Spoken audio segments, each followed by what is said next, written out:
Hey y'all, today's topic is about bricks and broken figures, right?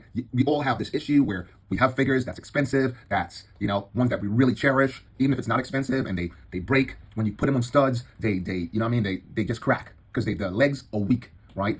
It's Lego's trademark to keep their stuff safe, but it tends to break the back of the leg. I'm sure you guys know what I'm talking about because you must have gone to it sometime or the other. If you take a magnifying glass and you collect Lego a lot, you'll see the back of the legs. A lot of them have a little fracture, a little tiny hairline fracture on it, right? I know sometimes it happens on the arms, it happens on the heads, right? The necks, but the legs is something that we move a lot and place on studs all the time. We place them on the studs all the time, these studs right here, right? So sometimes they cause cracks, and we need to find a way to stop that. And I was looking at a lot of different ways that we can stop that. Right, guys? So I'm going to keep looking all the way through the video to the end and look at the different ways that I found that you can resolve a lot of those problems, right? So just keep looking to the end through the video and you'll find out, especially if you have expensive ones, really expensive ones, there is a big problem. And you guys all know what I'm talking about. If you look in back of your figure, you can see back here a lot of times because it's so thin back there, right? Because of that circle, Lego have their special way of making it, okay? That's their brand. But because it's made like that, it's not as strong as the front. If you look at this Kashyyyk shoulder right here, right?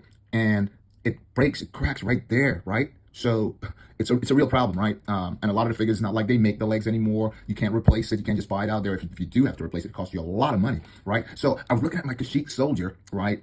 And I was like, how am I going to protect him from getting this happening to him? So first thing I looked at these, right? You know, the blowhorn type looking things, like those blowhorns, right? Because the top is not as big as the studs, as the regular studs, right? So I was like, looking at it, and I was like, oh man, I can use that and place my Kashyyyk soldier right on the top. It's not as, right? It makes it look taller. It may not fit in everything, but it saves your figure from getting cracked really easily back of the leg, like I spoke about. So I looked at that and I was like, man, that's awesome. That's really, really awesome because again, it's easy to come off and it's not as bad as the stud. It's not as coarse and wouldn't break it. And I was looking on YouTube and I saw someone showing these, right?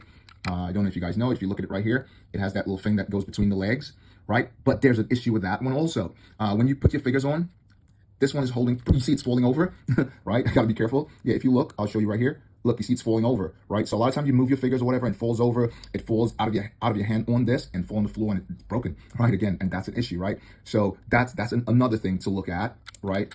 And then I tried these because everybody has these in their closet, right? Those right here, those little things that go on the end. It's like a 1x1, 2x1. They use them as blasters, they use them as lights, they use them as different things. All right, so let's just move these over here because the blowhorns are really easy to move around, right? They're pretty easy to move around. The blowhorns are pretty easy to move around, right? They're pretty easy to maneuver. These are a little more tricky, but again, the tips on the top, they're not as thick as the studs. And again, you can place them right on top of there and you got that. That's what so I was looking at that and I was like, yeah, man, that's pretty awesome, right? So I tried those and those work pretty fine. But again, they're too tall for some shelves and stuff like that. So if you look in my Kashyyyk soldier's hands, right, you can see he has a radio, right? And on the radio, if you look, it has studs on it. If you look there, but nice round ones. And I was like, wow, that's amazing. I can use that because that fits right on there. If you look, that clips in right on there. Oops, right, it clips in right on there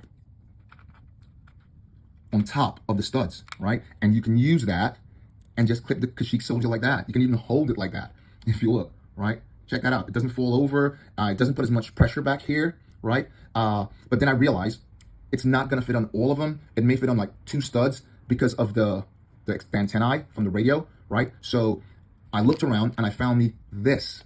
If you look at this, right? They come in 2s, 4s, and 6s. Look at that. Can you see it? Take a close look at that there, right? And that can fit right on top of the studs. At least it was doing it before, right? It fits more or less right on top of the studs. And again, that goes right here. The 2s fits on top of the studs because if you look right here, you can see, yeah. And if you place your soldier or your whatever clone, whatever you got, it sits right on there like that, right? The 4 is not fitting correctly, but if you use a 2, it'll fit really good, right?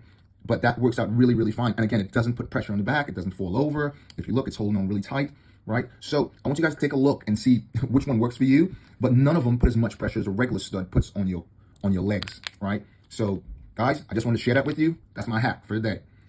Bubba Bricks, and may Lego be with you. Also, guys, there's another one that I found, right, that you can probably use. I use it for this figure particularly, right? You know this guy, Django, right? From the slave ship, the original, right? You just looked out of my hand there, really dangerous. Okay, again, it puts pressure back there, but I found these also, right? It looks like a little fry pan or whatever you want to call it. Take a look at that, guys. I'm sure you have that in your set somewhere around, right? This one fits perfectly here. If you look right there, that fits perfectly right there, right? Again, it's not as coarse or as big as the stud, right? But look how this figure fits, and it fits right on there, right? So look at this. If I place that on there and I put this right on there, take